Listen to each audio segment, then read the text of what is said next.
We will send out the information. All you need to do, as soon as these regulations are released, we have a 30-day comment period. If every single person here writes 3 sentences that they want to see Local Law 97 implemented, the law will be forced to stay. Every single person here has actual, tangible power to reduce 70% of New York City's emissions. So who is going to be submitting a comment this upcoming week as soon as this comment period opens? So once again, the people with the clipboards, can you please just raise your hands? We're going to be coming around. We're going to send, we were hoping to get it done today, but Mayor Adams has been stonewalling us for over 6.5 months on this. And that is that fair? That Mayor Adams has continued to stonewall this law. Is it fair? No! So we as young people, we as New Yorkers have it's our absolute necessity to actively, even just 3 sentences, show that we care and start targeting our city's emissions. Because at the end of the day, our goal here is fighting for climate justice. Our goal here is moving forward. And I want to be clear, every single person standing here today has a direct ability to impact the largest city's emissions by submitting 3 sentences. That's all we need over the course of the next month. So 30 seconds is all you need to do. bit.ly/LL97NYC, all caps. As soon as this regulation is released, we will send this information out because the portal just isn't open yet. But sign up, make your voice heard. Let's get these emissions reduced and let's actually make a change here in New York City. Thank you guys.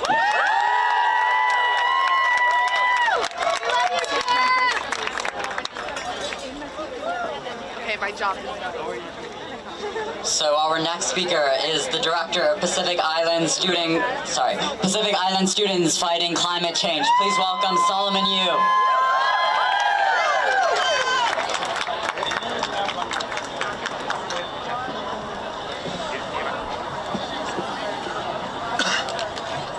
Wow.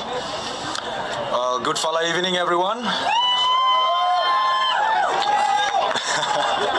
I cannot follow the previous speakers, but I'm just going to speak you, and I have prepared nothing in front of me, but I'm just going to share with you all what I have from my bottom of my heart.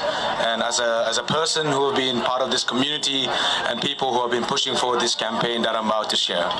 So today I stand here in front of you as a proud son of the Pacific Islands, Solomon Islands to be precise, the country I'm from.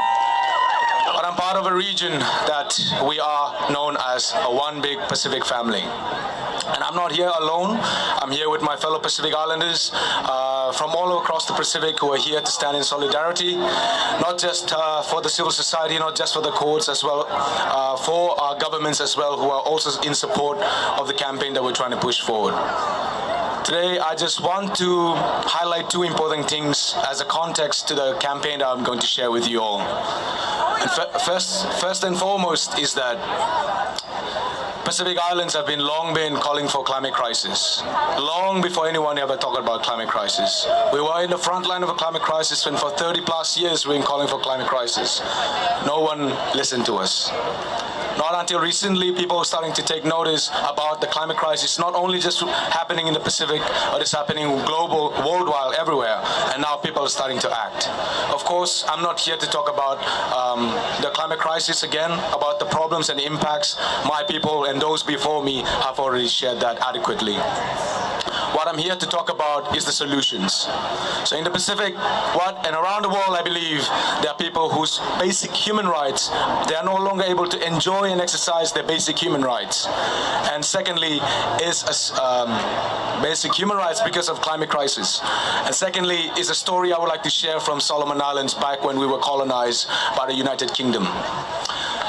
When a local indigenous person was put before the court, put before the tribunal of the Commission of Solomon Island and was asked that whether the land could be sold, and then he scorned at the idea that land can be treated like a box, as something that you can sell and transfer to other things like a commodity. He said land was more sacred than all of that. Land is something that we have to take care of and pass it forward to the future generations so that they too can enjoy our culture and heritage, and as well as an ability to enjoy what they enjoy at the present times. So two things I highlight here is human rights and intergenerational equity. Now I would like to share you a journey that we started back in 2019. In the University of South Pacific in Vanuatu MLS campus, there were 27 law students who decided that, look, our Pacific region have fought for everything.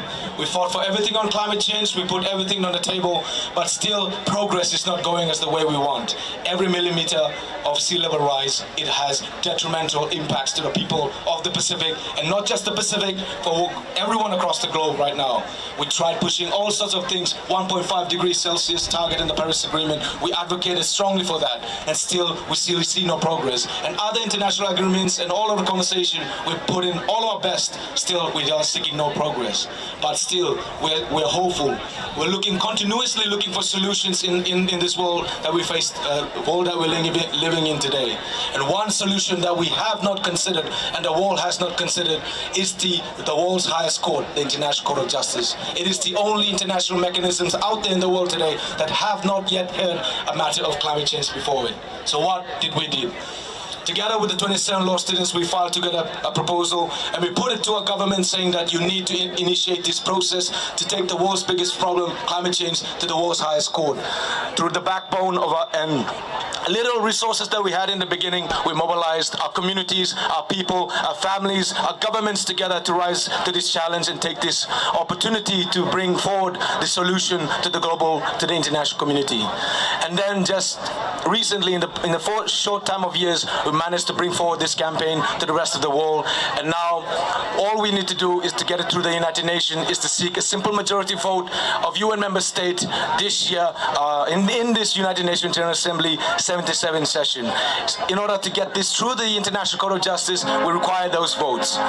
So, fellow citizens around the world, I ask you to listen carefully of our demands. Right now, our governments, our people who are here today are working closely together in trying to get more governments around the world to form that simple majority members, UN member states, so that we can push this through the United Nations, so that we can take this opinion, take the matter of climate change to the world's highest court, and to also bring forward our stories and the stories that we really care about of people who are most impacted by this climate crisis, or the frontline people, to the world's highest court to listen to what we have to say, and hopefully their authority can add more guidance and to catalyze more ambitious action for us to accelerate our efforts to addressing this climate crisis as we are now heading towards a final decade of action.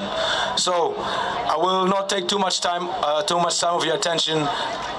This is a journey, fellow citizens, and all I'm asking you is that you stand with us in this last final moment of our decade of climate action. All we need to do is to vote yes for climate justice. Encourage your leaders for respective countries you come for. Your leader has the right to make a one vote at the United Nations. All of the Pacific Island countries, as well as the friends of countries of the Pacific all around the world, will be taking a stand at the United Nations General Assembly when the resolution to request an advisory opinion from the International Court of Justice is tabled. So would you ask your government to vote yes and stand on the right side of history? This is a demand that we put before you, and if you also want to support the campaign, you can sign a petition that we're pushing at the moment. You can go to pisfwc.org/petition and vote yes for climate justice. Thank you too much.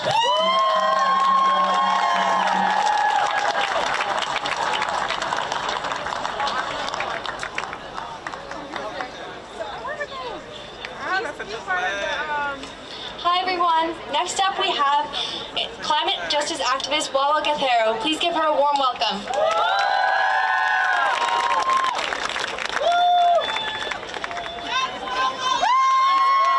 Hello everyone. I just want to do a check-in. How's everyone feeling? I'm super nervous, but I love to look out and hear and just see so many comrades that I love, even though I haven't met most of you. So my name is Wanjuko Gathero, friends call me Wala, and I'm a 23-year-old environmental justice advocate, and I'm really honored to be able to share the space with you all and be in community with everyone. So I wrote something to share with you all.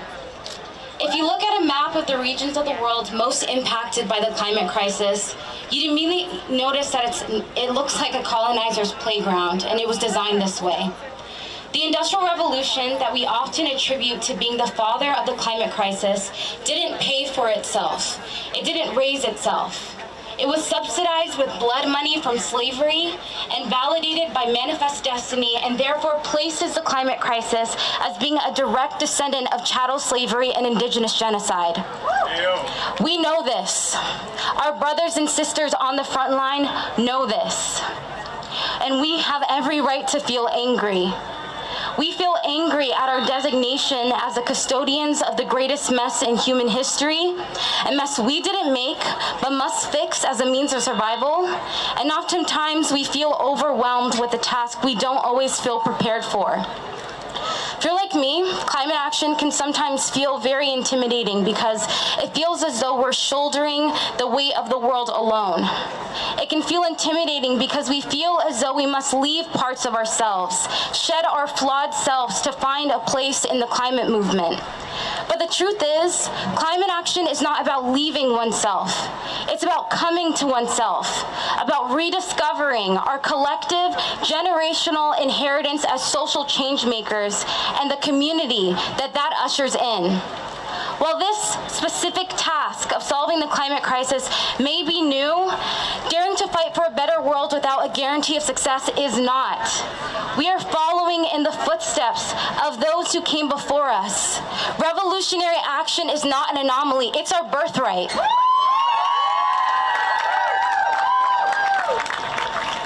Just a couple years ago, we all came together for the first Fridays for Future climate strikes, walking out of our classrooms around the world to demand a better future than the one that we came to. And while this work is revolutionary, it's a part of a long intergenerational thread that has come long before us. Just 55 years before the Fridays for Future movement, Black children in Birmingham, Alabama also walked out of school to fight for a future better than the one that they were left with.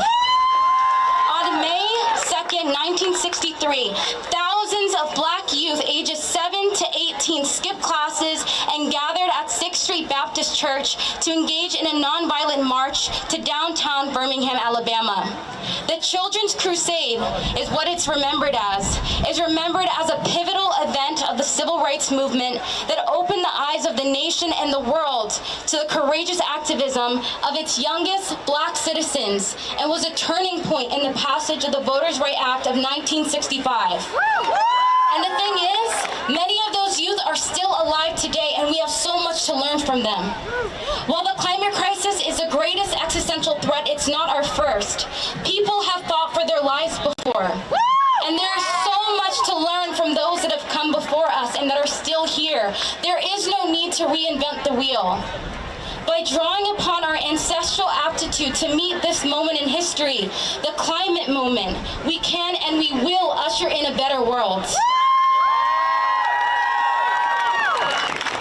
The way that I see it, climate change is the Earth giving us important feedback.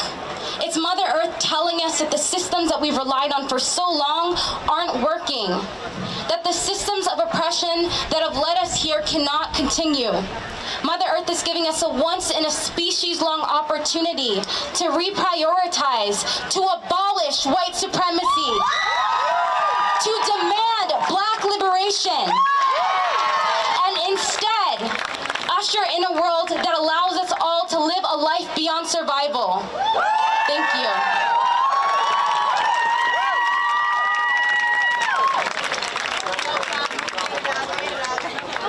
Next up is New York State Assembly Member Yuleen New.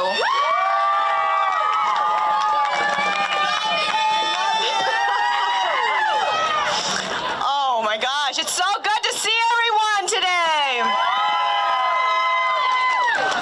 I think it's amazing that we are gathered here today again, but it's also horrifying that we're gathered here again. In 2019, this was one of the places where we saw one of the largest climate marches in the world. And I just wanted to say that I'm really grateful for Fridays for Future Coalition for letting me to speak to you all today.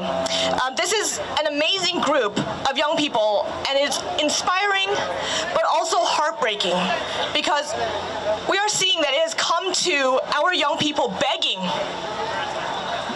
our leaders to just do the most basic thing, which is to protect them. We must listen to our children from around the world. Right here in New York, I listen to our young people here, Triage, the amazing young people here with Sunrise. These are the policy leaders who write our climate agenda, and all of our leaders must listen to you. Nobody should be making excuses about how something has always been done this way, or that this is going to take time. Our young people are right. We are out of time. Here in Lower Manhattan, we know what climate change is capable of. We felt it when Sandy tore through our streets. We felt it when Ida drowned our neighbors in Brooklyn and Queens. And we know that every single year, these storms are getting worse in ways that threaten not just our lives, but our livelihoods as well. The state has estimated that water levels may rise from 1 to 3 feet over the next half century. The cost to our community will be staggering. According to research done by our legislature, the cost of recovering from disasters like worsening superstorms will reach $10 billion every year by mid-century. That is not something that we can sustain. It is not something our people will tolerate. But on top of just the economic cost, think about the human cost. In New York, we're working to harden our infrastructure and build up seawalls, and that's great, but the world cannot build its way out of forest fires, or California cannot build its way out of forest fires, Arizona cannot build its way out of water insecurity, and we cannot build our way out of flooding. To truly tackle the climate crisis, we need decisive, immediate action to ditch fossil fuels and to put the needs of our environment and vulnerable communities above the profits of wealthy oil and gas companies. We cannot pass a climate agenda without holding the polluters accountable. New York can and must be leading the way and setting an example for the nation and the world to follow. There are things that our city and our state could do today to tackle this crisis, and we are choosing not to. That's right! Governor Hochul could start by signing the moratorium that our legislature already passed on cryptocurrency mining so that millionaires can't line their pockets with this wasteful, energy-intensive industry. The legislature could also take a bold stance by passing the Build Public Renewables Act to increase the speed with which we create renewable energy and do it in a way that makes sure the profits actually benefit our people. Our state is one of the wealthiest in our country, and we can and should be using that wealth to build up our renewable energy systems in a way that benefits our working families. This is not just an opportunity to combat climate change, it's an invitation for our state to become a climate leader and reap the economic benefits of investing in a transition away from fossil fuels.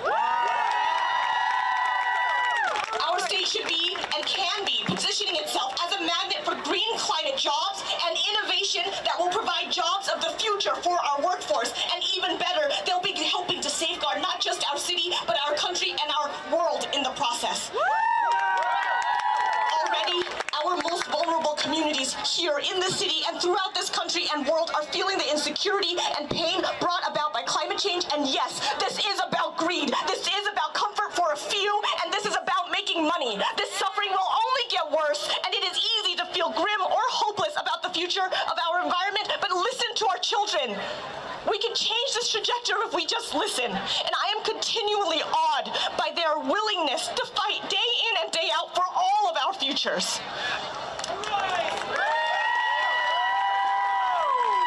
These are the young people that inspire us to continue to fight in Albany. These are the young people who continue for me to fight for all of us. And I will continue to make sure that I am begging alongside our young people, begging to protect them. Because if we pass this agenda that our young